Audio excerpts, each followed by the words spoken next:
జీసిడియం ప్రేమా స్వరం, దైవ కృపా స్వరం, ఇది ఆత్మీయ స్వరం, ఇది ఆత్మీయ స్వరం.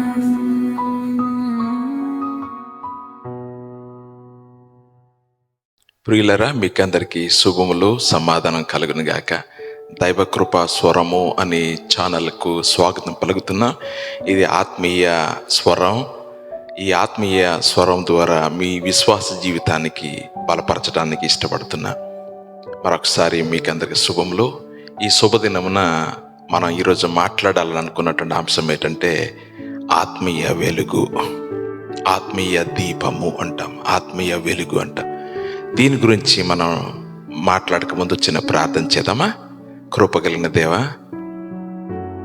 ఆత్మీయ వెలుగు అనే విషయాన్ని మేము మాట్లాడుతున్నా. ఏది సత్యమో మాకు తెలియజేయమని, మేము దేన్ని వెంబడించాలో మాకు జ్ఞానం దయచేయమని యేసునామం ప్రార్థన చేస్తున్నాం తండ్రి. ఆమేన్, ఆమేన్. ప్రియులరా, దేవుని వాక్యంలో చాలా అద్భుతమైనటువంటి సారాంశాలు ఉన్నాయి. సో ఈ ఛానల్ ద్వారా ఆత్మీయ స్వరం ఏంటంటే ఆత్మీయ వెలుగు. ఇది చాలా ప్రాముఖ్యమైనది. సో ఆత్మీయ వెలుగు ఉందంటే భౌతికమైన వెలుగు ఉన్నట్టే. దేవుడు ఈ సృష్టిని చేశాడు, చాలా అద్భుతంగా చేశాడు. సూర్యుడిని చేశాడు, చంద్రుడిని చేశాడు, అలాగనే నక్షత్రాలు ఎన్నో ఉన్నాయి. కోట్లాది నక్షత్రాలు, వెలుగుతున్న నక్షత్రాలు ఉన్నాయి, ఎన్నో గోళాలు ఉన్నాయి. చాలా అద్భుతంగా ఉన్నది. ఇవన్నీ భౌతికమైనవే. ఏంటి మరి బైబిల్ ఏం మాట్లాడుతుంది ఆత్మీయ వెలుగు గురించి? సో ఇది చాలా అద్భుతమైనది, అది ఆశ్చర్యమైనది, ఇది శాశ్వతమైనది, ఇది ఆరిపోనిది. ఇది గాలి వస్తే ఆరిపోయేది, కరెంటు ఆగిపోతే ఆగిపోయేది కాదు. భౌతికమైన సృష్టిలో ఉన్నటువంటి సృష్టి, ఆ వెలుగు కూడా వాక్యం అంటుంది ఒకనాడు సూర్య చంద్ర నక్షత్రంలో రాలిపోతాయి. సూర్యుడు వెలుగునివ్వడు, చంద్రుడు ఎరుపైతడని వ్రాయబడింది. కనుక ఇది శాశ్వతమైనవి కావు. కనుక శాశ్వతమైనదే నిజమైన వెలుగు. అది ఆత్మీయమైనది, అది భౌతికమైనది కాదు. సో చాలామంది దీపాన్ని ఆరాధన చేస్తారు, దీపాన్ని మొక్కుతారు, దీపాన్ని వందనాలు చెల్లిస్తారు. దాన్ని దీపారాధన అంటారు.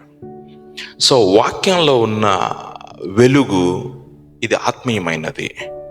ఈ ఆత్మీయమైన వెలుగు మనం కలిగి ఉంటే మనకు విజ్ఞానాన్ని కలగజేస్తుంది, మనకు సమాధానం కలిగించే వెలుతురది.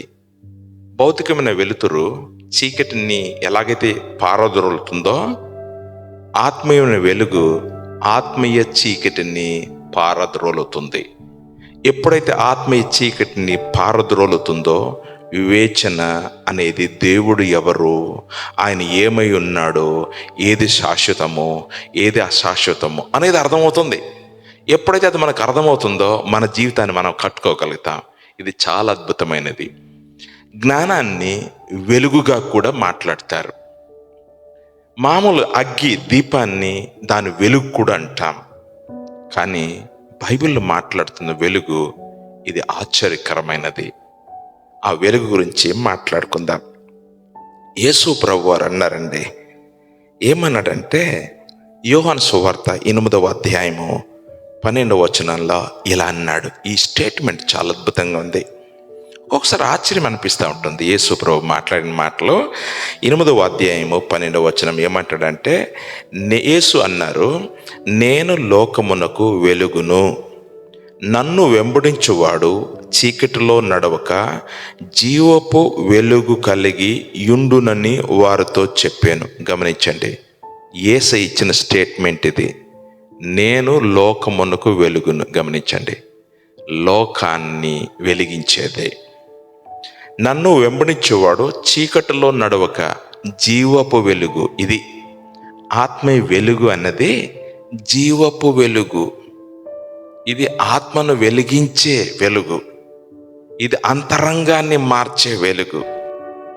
లోపల ఆలోచనలను తలంపులను మార్చగలిగిన శక్తి వాక్యానికే ఉంది.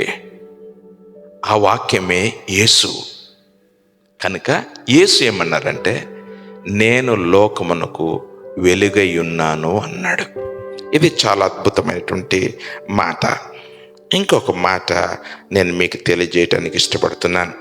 యోహాను సువార్తలోనే 1వ అధ్యాయము 4వ వచనం, ఆయనలో జీవం ఉండెను. ఇది యేసు ప్రభు గురించి మాట్లాడుతుంది. ఆ జీవము మనుషులకు వెలుగై ఉండెను. ఆ వెలుగు చీకటిలో ప్రకాశించుచున్నది కానీ చీకటి గ్రహించటం లేదు.